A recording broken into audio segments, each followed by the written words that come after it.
The transport shuttle hummed quietly as it approached Station Harmony. Hyunwoo pressed his face against the small window and watched the massive structure grow larger. The station looked like a giant flower made of metal and glass. Hundreds of docking ports stuck out from the main body like petals. Ships of all sizes moved around it like busy insects. Hyunwoo had never seen anything so big. The largest space station near Earth could fit inside just one section of this place. He pulled his acceptance letter from his pocket and read it again.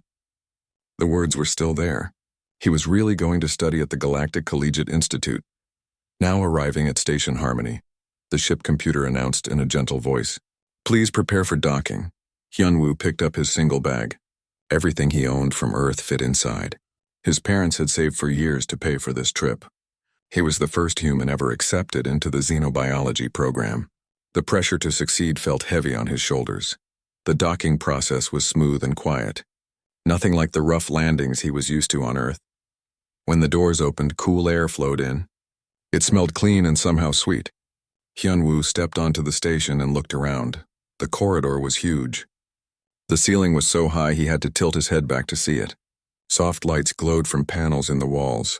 Everything was curved and smooth.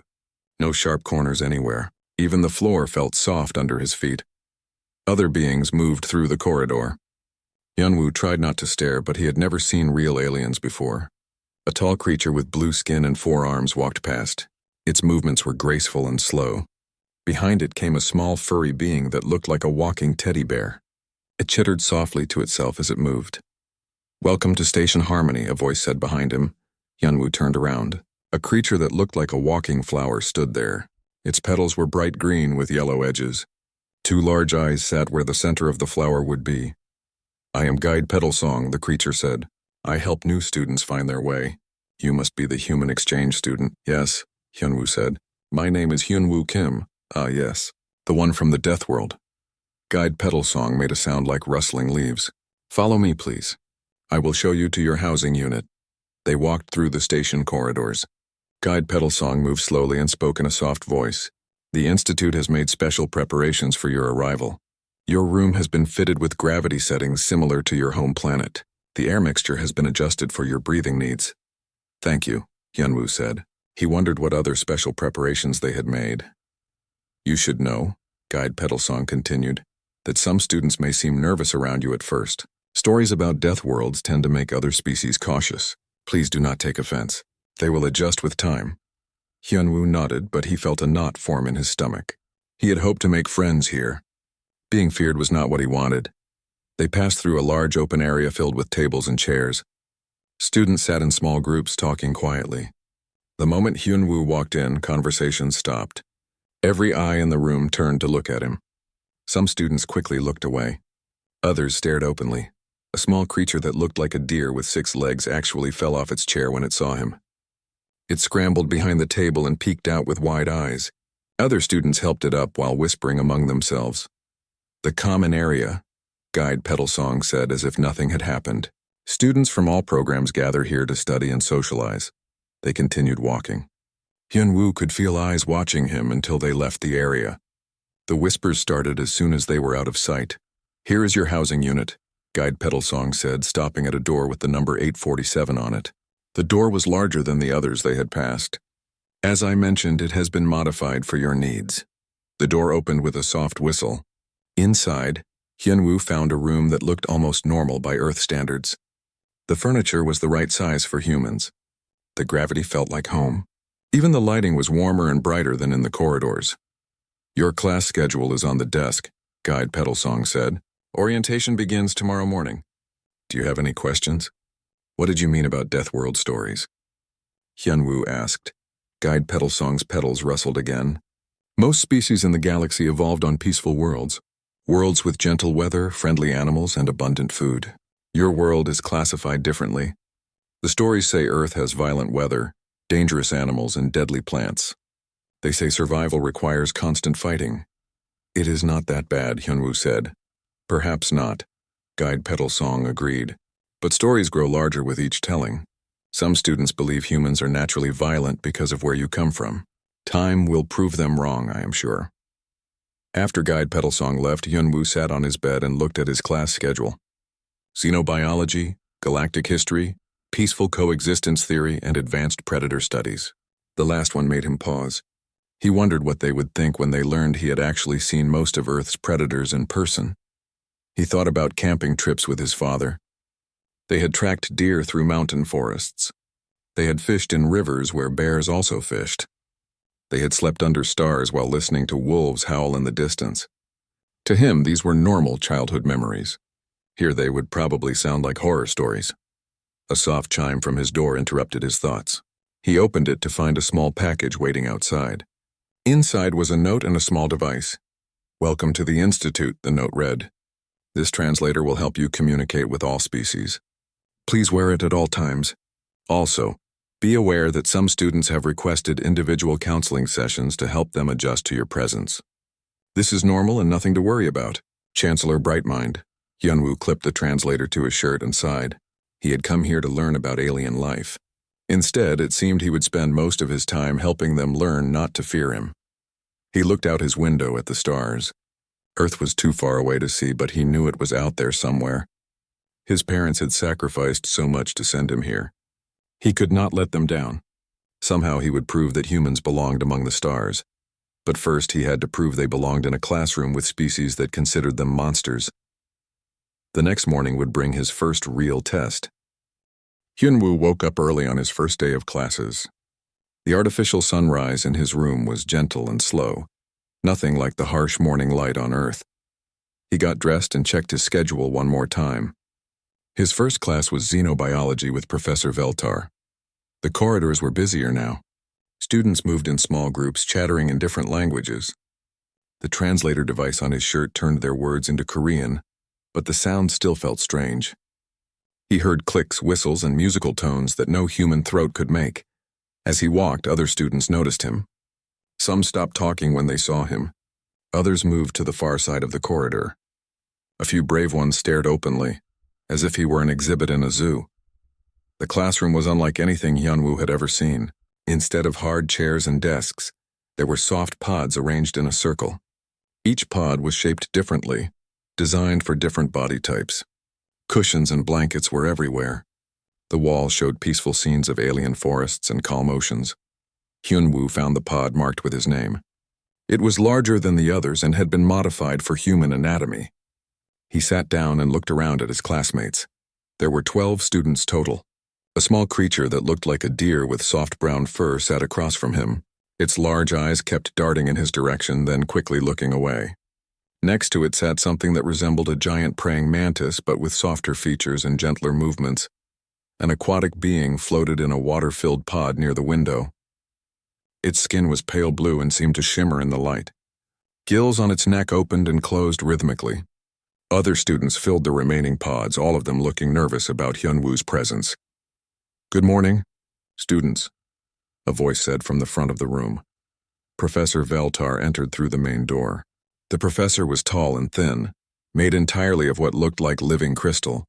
Light passed through its body and created rainbow patterns on the walls. When it moved, it made soft chiming sounds like wind through glass tubes. "Welcome to Advanced Xenobiology," Professor Veltar said. "This semester we will study predator species from across the galaxy. We will examine their hunting methods, social structures, and ecological roles."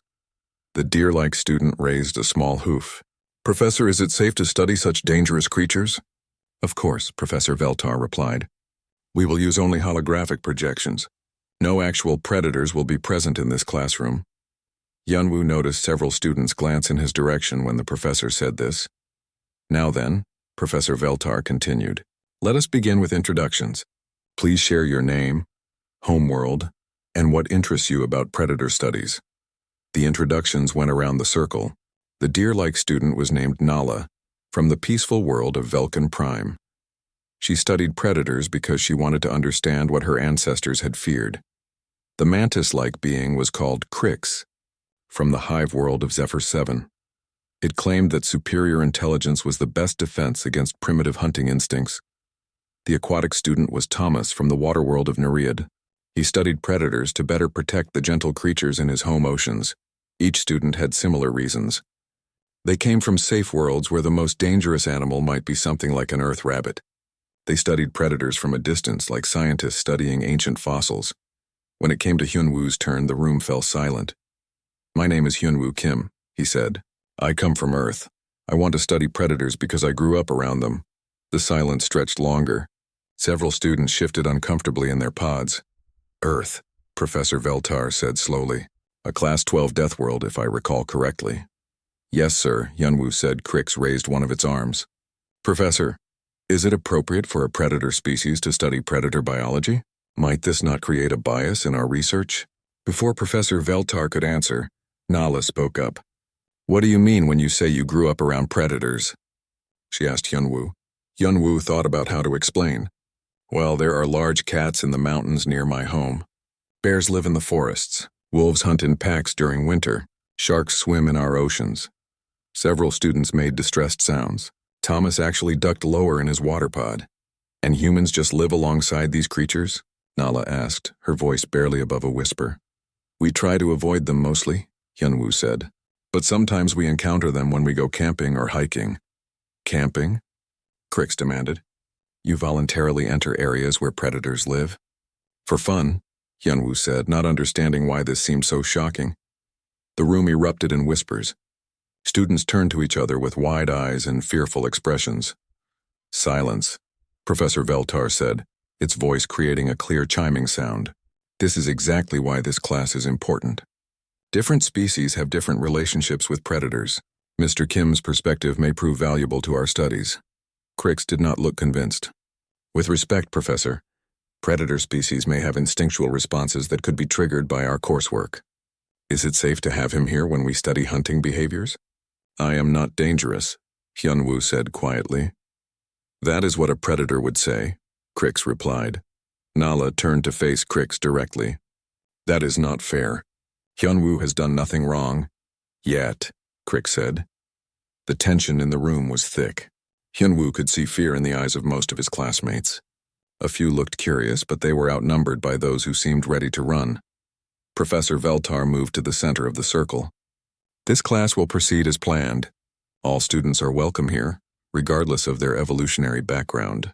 However, I want everyone to understand what we will be studying." The professor gestured and a holographic display appeared in the center of the room. "We will examine predators from 20 different worlds. Some hunt alone. Others hunt in groups. Some rely on speed and strength. Others use intelligence and tools. By the end of this semester, you will understand how predators think, how they hunt, and why they are necessary for healthy ecosystems." Hyunwoo watched his classmates as they stared at the display. Most looked terrified at the prospect of spending months studying creatures they had nightmares about. "Your first assignment," Professor Veltar continued, "is to research the apex predator of your home world. Write a paper describing its hunting methods and ecological role." After class, the students filed out quickly. Most avoided looking at Hyunwoo as they left. Only Nala remained behind. "I am sorry about Crix," she said. "Not all of us think you are dangerous." "Thank you," Hyunwoo said. "Can I ask you something?" Nala said. "What is the apex predator of Earth?" Hyunwoo thought about it. Lions, tigers, sharks, bears. Earth had many dangerous predators. But there was really only one answer. "Humans," he said simply. Nala's eyes went wide. She stared at him for a long moment, then quickly gathered her things and hurried away.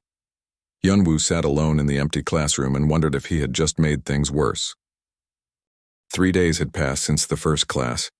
Hyunwoo spent most of his time alone in his room, reading about galactic biology. The few times he tried to sit with other students in the common area, they would find excuses to leave.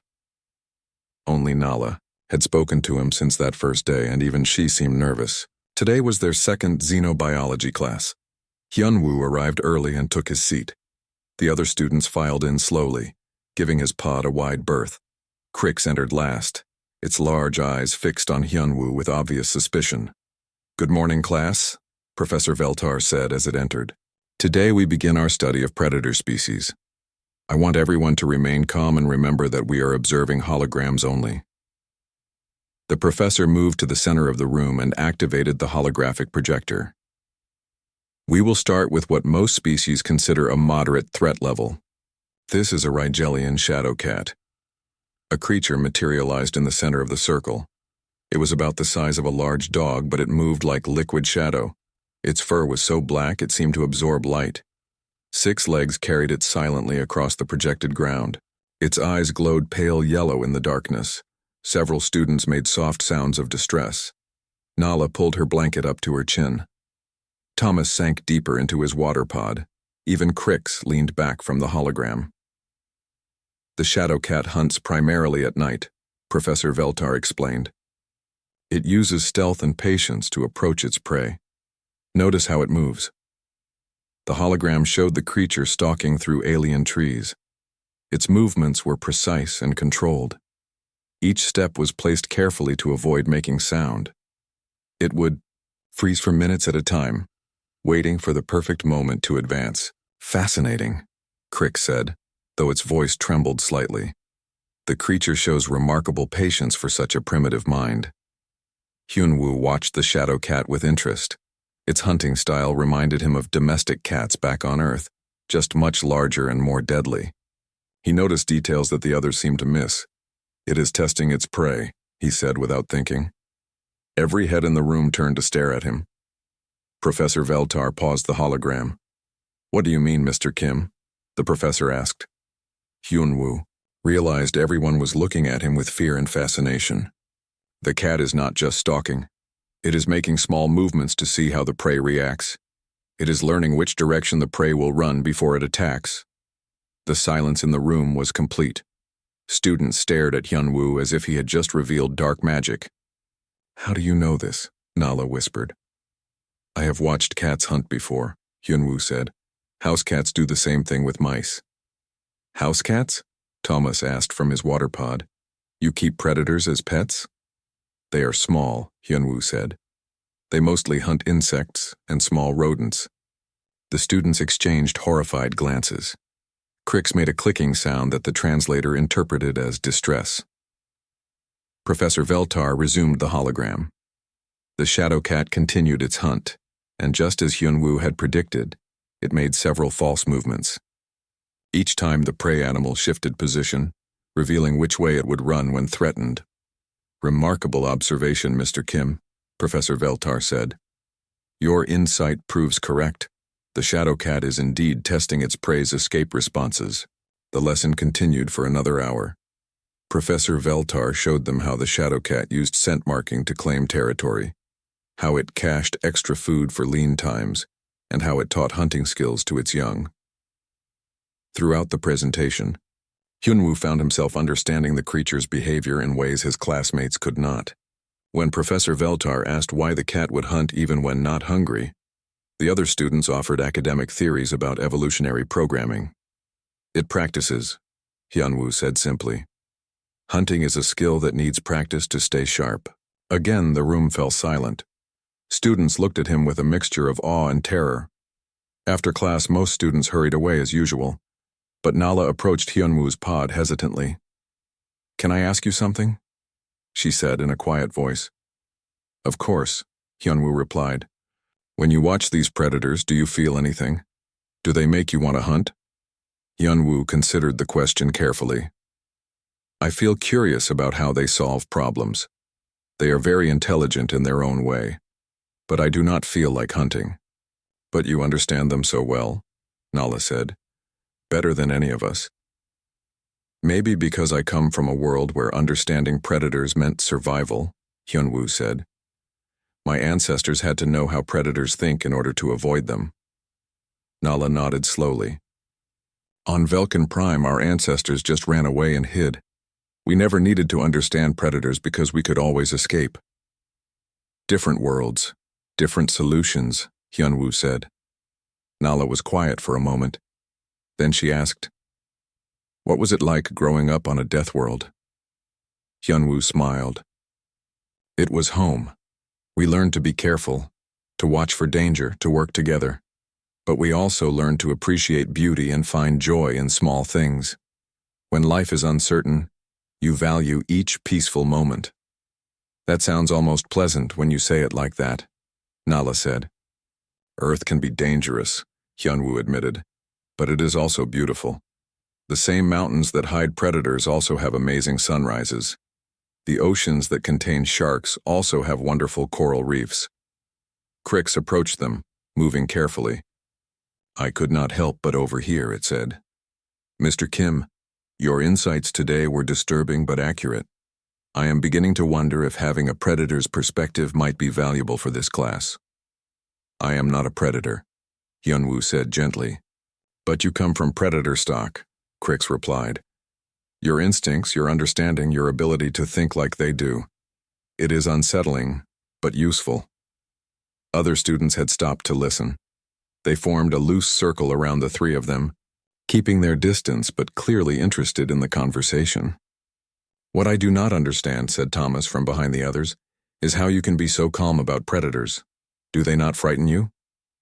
Some of them do, Hyunwoo said honestly. A bear or a shark can definitely be scary, but fear and understanding can exist together. Fear keeps you careful. Understanding helps you stay alive. Professor Veltar had been listening from the doorway. Now it approached the group. This discussion is exactly why this class exists, the professor said. Different species have different relationships with predators. Some flee, some hide, some fight, some understand. All are valid survival strategies. The professor looked around at the students. Next class, we will study a more dangerous predator. I suggest you all prepare yourselves mentally. And perhaps, Mr. Kim, you might share more of your insights. They could prove educational for everyone. As the students dispersed, Hyunwoo noticed that some of them looked at him differently now. Still cautious, but with curiosity mixed in with the fear. Maybe he was making progress after all.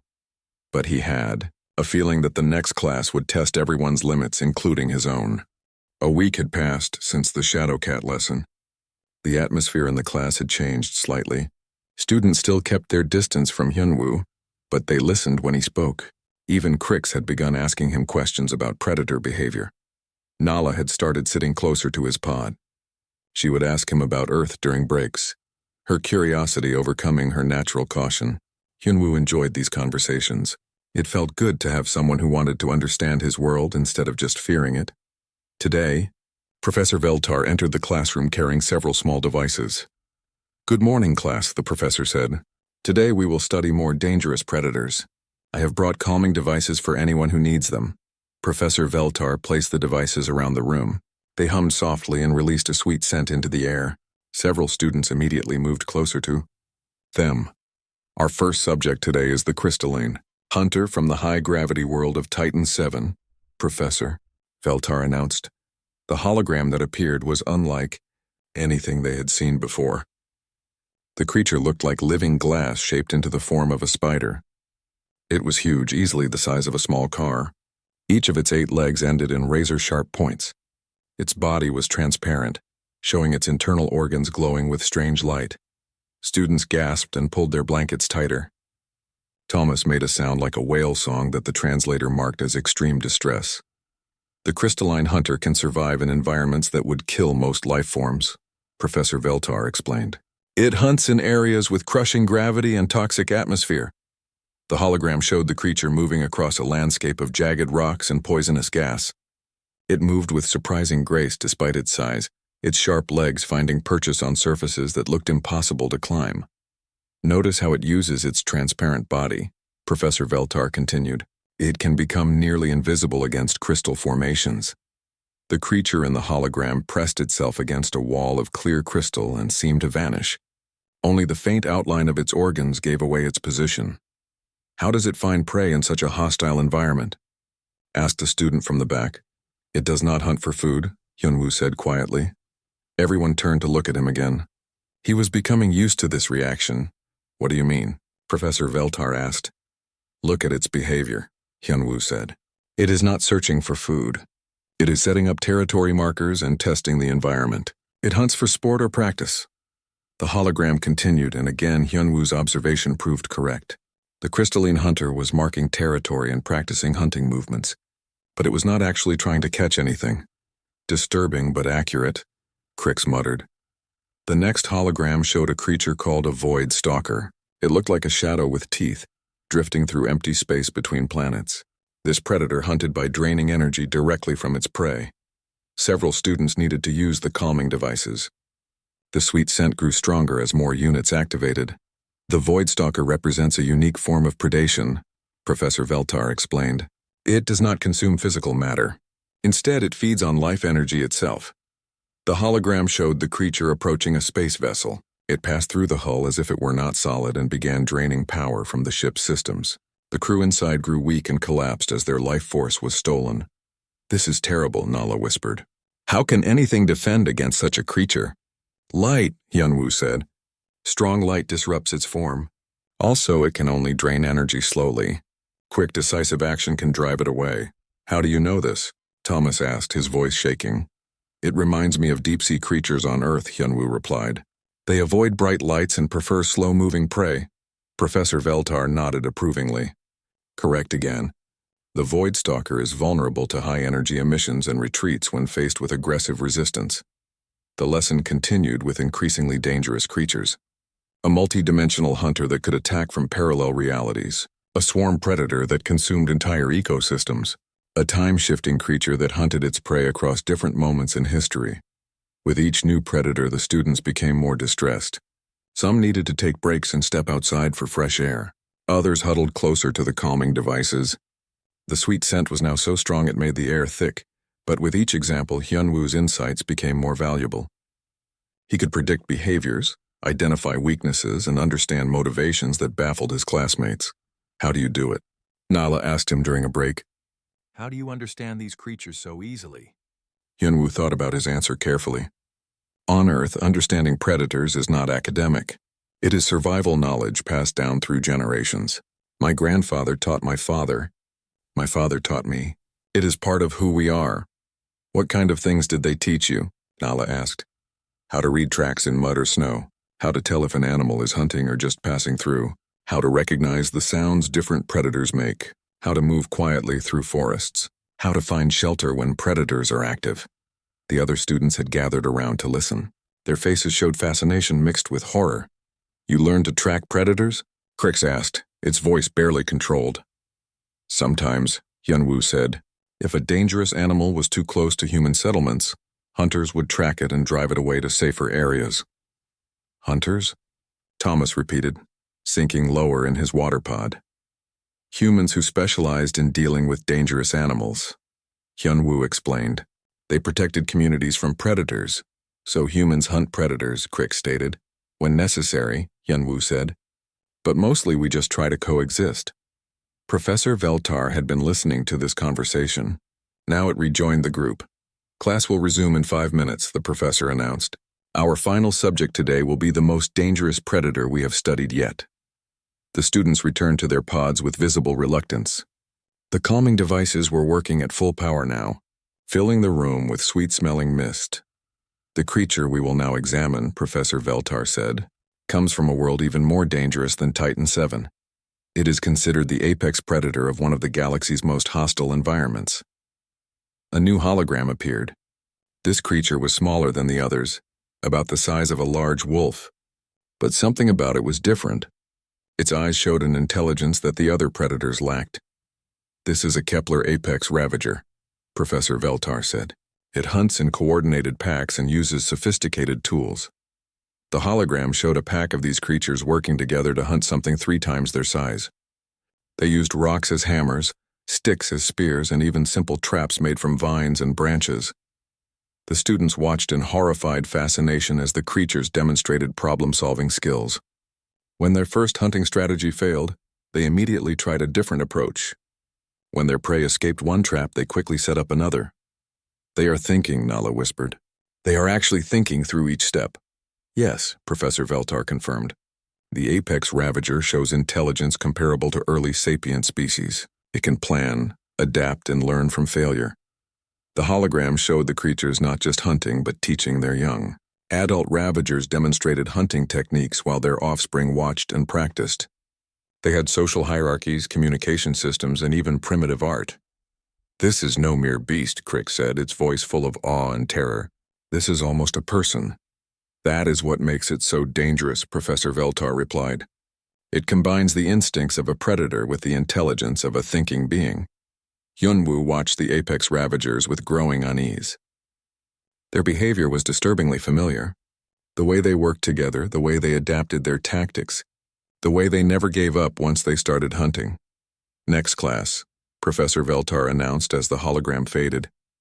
We will study the ultimate predator, the apex hunting species of the galaxy's most dangerous world. The students filed out slowly, their faces pale and shaken. Many had to lean on the walls for support. Nala approached Hyunwoo as he gathered his things. I do not think I can handle seeing anything more dangerous than those ravagers, she said, her voice trembling. Hyunwoo nodded, but inside he felt a growing worry. He had recognized something in the apex ravagers that terrified him. Their hunting patterns, their intelligence, their relentless persistence. They reminded him of humans, and if Professor Veltar was planning to show them something even more dangerous, Hyunwoo had a terrible feeling he knew what it would be. Hyunwoo barely slept the night before the next class. He kept thinking about the apex ravagers and their disturbing similarities to human behavior. Part of him wanted to skip class entirely, but he knew that would only make his classmates more suspicious of him. When he arrived at the classroom, he found it had been modified again. More calming devices lined the walls. The lighting was softer and more soothing. Medical personnel waited outside the door in case any students needed assistance. His classmates looked nervous. Several had brought extra blankets and comfort items. Nala had positioned herself as close to the calming devices as possible, while still being able to see the hologram area. Professor Veltar entered, carrying what looked like a medical scanner. Good morning, class, the professor said in an unusually gentle tone. Before we begin today's lesson, I want everyone to know that counselors are available if needed. What we will study today represents the most dangerous predator known to galactic science. The professor paused and looked around the room. I also want to remind you that this is purely academic study. The creature we will examine exists on only one world and poses no threat to any civilized system. Crix raised an arm. Professor, if this predator is so dangerous, why do we need to study it? Because understanding the ultimate hunting species helps us understand all other predators, Professor Veltar replied. This creature represents the peak of predatory evolution. Every hunting trait found in other species exists in perfected form in this being. The professor activated the holographic projector, but instead of showing a creature immediately, it displayed a planetary view. The world known as Sol 3, or Earth as its inhabitants call it, is classified as a Class 12 Deathworld. It is one of the most hostile environments known to support complex life. Hyunwoo felt his stomach drop. He glanced around the room, but his classmates were focused on the display. This world experiences extreme weather patterns, massive geological instability, and supports over 8 million species of life, all competing for resources. Most of these species would be considered dangerous predators on any civilized world. The display zoomed in to show Earth's surface. Storms raged across oceans, volcanoes erupted, earthquakes split the ground. Yet life thrived everywhere. In this impossible environment, Professor Veltar continued, one species rose to become the ultimate apex predator, not through size or strength, but through intelligence, adaptability, and most terrifyingly, persistence. Several students made worried sounds.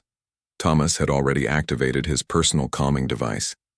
This species eliminated all competing large predators on their world. They spread to every continent and climate. They learned to survive in environments that should have killed them, and when they ran out of external threats to hunt, they began hunting each other. The hologram changed to show primitive humanoid figures. Hyunwoo recognized them as early humans, but they looked alien and frightening in the classroom's context. Behold, Professor Veltar said, the apex predator of the galaxy's most dangerous world. The hologram showed early humans tracking massive creatures across vast distances. The students watched in growing horror as the humans pursued their prey for days without stopping. When one hunting strategy failed, they immediately tried another. This species developed persistence hunting to an art form, Professor Veltar explained. They would chase their prey until it collapsed from exhaustion, sometimes covering hundreds of kilometers over several days. Nala made a sound of distress. They never stop? Never, Professor Veltar confirmed. They would track wounded prey across any terrain, through any weather for as long as necessary. There are documented cases of these hunts lasting over a week. The hologram showed humans working together to bring down creatures 10 times their size. They used tools, traps, and coordinated tactics that made the apex ravagers look simple by comparison. Notice their tool use, Professor Veltar pointed out. They not only use tools but create new ones for specific situations. They modify their tools based on the prey they are hunting and the environment they are in. The display showed humans crafting spears, arrows, nets, and traps. Each tool was precisely designed for its purpose. But their most terrifying trait is their ability to think like their prey, Professor Veltar continued. They do not just track animals. They predict where the animals will go, what they will do, how they will react to different pressures. Hyunwoo watched his classmates as they stared at the display with growing terror. They were seeing his species as pure predators, stripped of all civilization and culture. This species formed pack bonds not just with each other, but with other predator species, Professor Veltar said. They domesticated wolves and turned them into hunting companions. The hologram showed humans and dogs working together. To Hyunwoo, it looked like friendship. To his classmates, it looked like an alliance between monsters. They developed language, specifically to coordinate hunts more effectively, the professor continued. They created art to record successful hunting techniques and pass them to future generations. Everything his classmates were seeing was technically accurate, but it was shown without context. They were seeing humans as pure hunting machines, rather than complex beings with culture, emotions, and moral codes. As they eliminated large prey animals, they turned their hunting instincts toward abstract concepts, Professor Veltar explained. They hunted territory, resources, and knowledge with the same relentless persistence they once used to track animals. The hologram showed human warfare, exploration, and scientific discovery. But in this context, everything looked like hunting behavior. They even learned to hunt beyond their own world, the professor said, as the display showed space travel. They sent scouts to other worlds, always searching for new things to pursue. Crix was trembling despite its proximity to a calming device. This is horrifying. How is such a species allowed to exist? They exist because nothing has been able to stop them, Professor Veltar replied. They survive everything their death world throws at them and adapt to overcome any obstacle. The hologram showed humans surviving natural disasters, ice ages, and other planetary catastrophes. But surely, Nala said in a shaking voice, surely, they must have some weakness. Professor Veltar paused the display. That is the most disturbing part of our study. Detailed analysis has found no significant weakness in their hunting behavior. They are too adaptable to be trapped, too persistent to be outlasted, too intelligent to be fooled, and too social to be isolated. The room fell into stunned silence. Students stared at the frozen hologram with expressions of pure terror.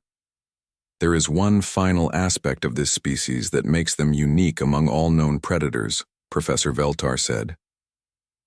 The professor looked around the room, its crystalline features catching the light. They are the only known predator species to develop space travel. They are now spreading beyond their home world, carrying their hunting instincts to the stars. The implication hung in the air like a dark cloud. A predator species that never stopped hunting was now loose in the galaxy. Next class, Professor Veltar announced, we will discuss the theoretical methods for defending against such a predator, though I must warn you that no completely effective defense has yet been identified. The students began to file out, their faces pale and their movements shaky. Many leaned on each other for support. Nala remained in her pod, staring at the space where the hologram had been. They are out there somewhere, she whispered. These ultimate predators are really out there, moving through space. Hyunwoo wanted to comfort her, to explain that humans were not the monsters they had been portrayed as, but he also realized something that chilled him to the bone. His classmates did not know they were studying his species. They had no idea that the ultimate predator they feared was sitting right next to them, had been sitting with them for weeks. Tomorrow, when Professor Veltar revealed that humans were the predators they had been studying, how would they react? How would they look at him when they realized he was one of the monsters from their nightmares? Hyunwoo gathered his things, slowly, dreading the next class more than anything he had ever faced in his life. Hyunwoo arrived at class early, but he was not the first one there. Several students had already gathered, whispering nervously among themselves. The medical staff had doubled since yesterday. Counselors waited in the hallway with worried expressions. When Nala saw him, she managed a weak smile. "I barely slept last night," she said. "I kept thinking about those creatures from yesterday. They were frightening." Hyunwoo agreed quietly. Crix approached them, moving more slowly than usual. "I have been researching defensive strategies all night," it said. "There must be some way to protect civilized species from such predators." "What did you find?" Thomas asked from his water pod. "Nothing encouraging," Crix replied. "Every theoretical defense has weaknesses that these predators could exploit." More students filed in, all looking exhausted and worried. The room filled with quiet conversations about the ultimate predators they had studied. Some students had brought religious symbols for comfort, others clutched personal items from their home worlds. Professor Veltar entered carrying several data tablets and what looked like official documents. "Good morning, class," the professor said. "I know yesterday's lesson was disturbing. Before we continue, I want to address some concerns that have been raised." The professor gestured, and a holographic display showed a galactic map. "Several students have asked about the current location and activities of the predator species we studied yesterday. I want to assure you that extensive monitoring is in place." The display zoomed in on various star systems, showing patrol routes and monitoring stations. The predators have spread to approximately 12 star systems so far, but they remain primarily in their home region of space. Contact with other species has been limited and carefully controlled. Hyunwoo felt increasingly uncomfortable. Professor Veltar was talking about humans as if they were a dangerous plague that needed to be contained. "However," the professor continued, "there have been some developments that make our study even more relevant than I initially planned." Professor Veltar activated a new holographic display. It showed Station Harmony, their current location. Recently, one of these ultimate predators was granted permission to study at this very institute. It is part of a carefully monitored cultural exchange program. Several students made sounds of alarm. Thomas actually ducked completely under the water in his pod. "The predator is here?" Nala asked, her voice barely a whisper.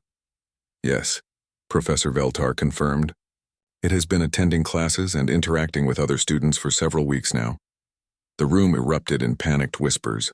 Students looked around nervously as if the predator might jump out from behind their pods at any moment. "This presents us with a unique opportunity," Professor Veltar continued. "We can observe a living example of the species we have been studying." Crix raised an arm with a sharp, jerky movement. "Professor, is it safe to have such a creature among us? Should we not be evacuated immediately?"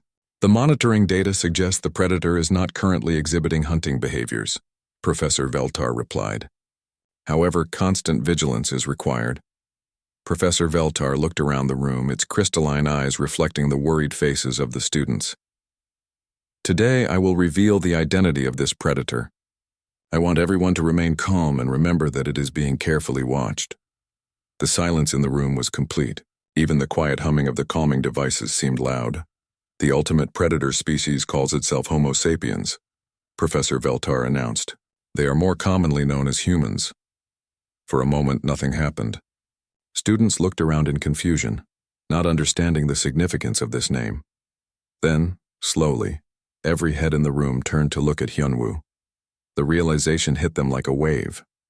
Their expressions changed from confusion to understanding to pure terror. Nala's eyes went wide. Crix made a chittering sound of distress. Thomas disappeared completely under the water. The silence stretched on and on. Nobody moved. Nobody spoke. They just stared at Hyunwoo with the horrified fascination of prey animals that had suddenly realized they were in the presence of their greatest fear. Hyunwoo felt the weight of their stares. He had known this moment would come, but he had not been prepared for how it would feel. These were his classmates, beings he had hoped to befriend. Now they looked at him like he was a monster. "You," Nala whispered finally, "you are one of them." "Yes," Hyunwoo said quietly. "The persistence hunting, the tool use, the pack coordination," Crix said, its voice shaking. "You have been studying us, learning our weaknesses." "No," Hyunwoo said. "I came here to learn about your species, not to hunt you." "That is what a predator would say," Crix replied, echoing its words from their first class. "For weeks," Thomas said, his head barely above water, We have been sitting next to the galaxy's ultimate predator. Professor Veltar watched this exchange with scientific interest. Class, this is a perfect example of prey species' response to predator presence. Notice the fear reactions, the defensive posturing, the group cohesion in the face of threat. We are not a case study, Nala said, her voice growing stronger. We are terrified. Hyunwoo stood up slowly, and several students immediately moved away from him. The circle of pods expanded as everyone tried to increase their distance. You have been afraid of me since I arrived, Hyunwoo said. But I have never hurt any of you. I have never threatened you. I have tried to be your friend. Because you were studying us, Crix insisted, learning our habits and weaknesses. Because I wanted to understand you, Hyunwoo corrected. The same way you wanted to understand predators. He looked around at their frightened faces.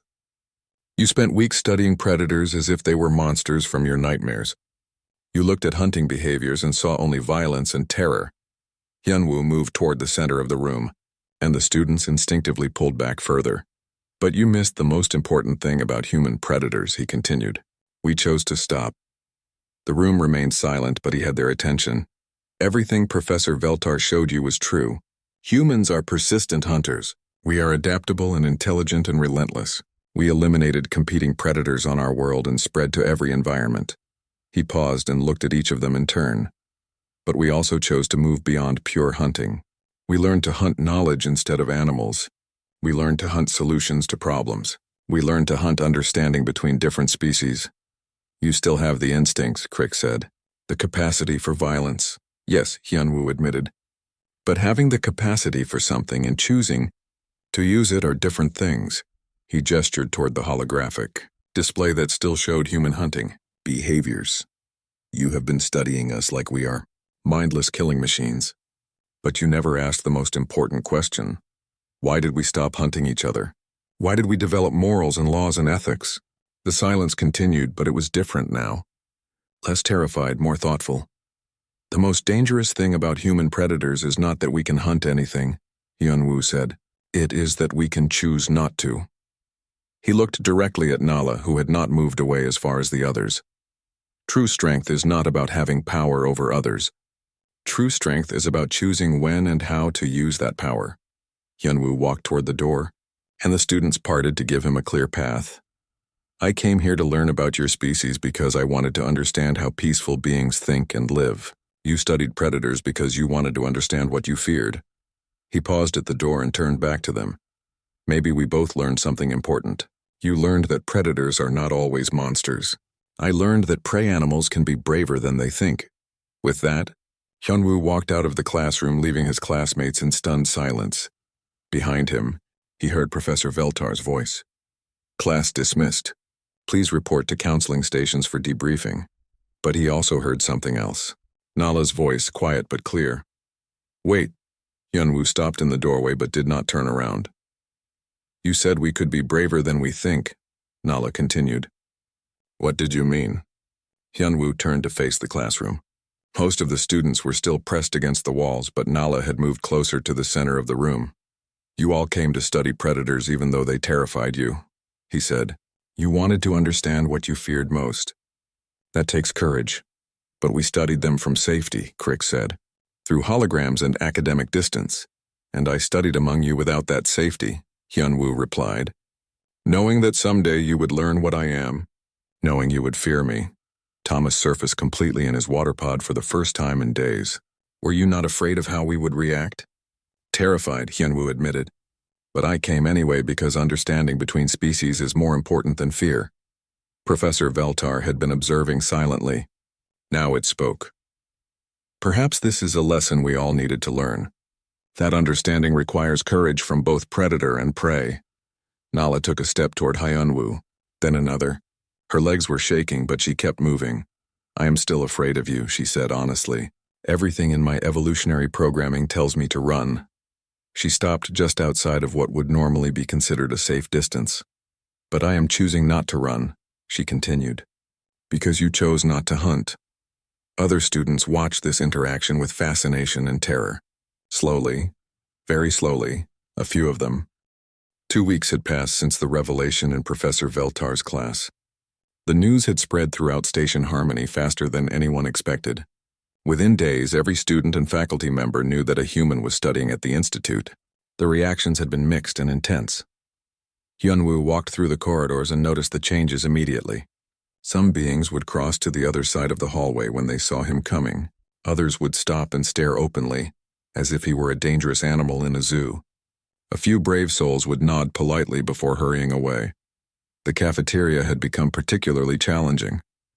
When Hyunwoo entered, conversations would stop. Students would watch him carefully as he selected his food and found a place to sit. Most tables would empty quickly when he approached. He had grown used to eating alone, but today was different.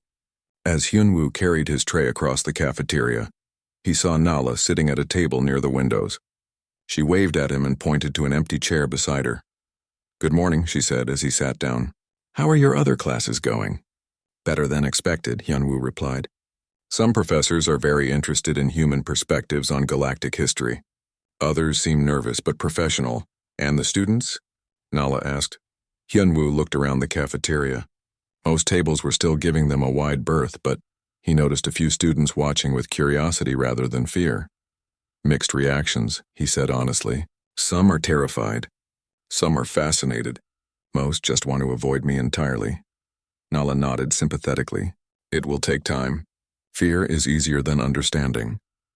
As they ate, other students began to notice that Nala was sitting calmly with the human predator. Some looked shocked. Others whispered among themselves. But gradually, a few began to move closer. Thomas appeared first, pushing his portable water unit across the floor. He stopped several meters away, clearly nervous but trying to be brave. "May I join you?" he asked, his voice barely above a whisper. "Of course," Hyunwoo said, making room at the table. Thomas positioned his water unit close enough to participate in conversation, but far enough to flee if necessary. His gills fluttered rapidly with anxiety. "I have been thinking about what you said in class," Thomas began, "about choosing not to use your predatory abilities. What about it?" Hyunwoo asked gently. "On my world, we have creatures that could be dangerous but choose not to be. Large filter feeders that could crush smaller fish but instead protect them from real predators." Hyunwoo smiled. "That sounds like a good comparison."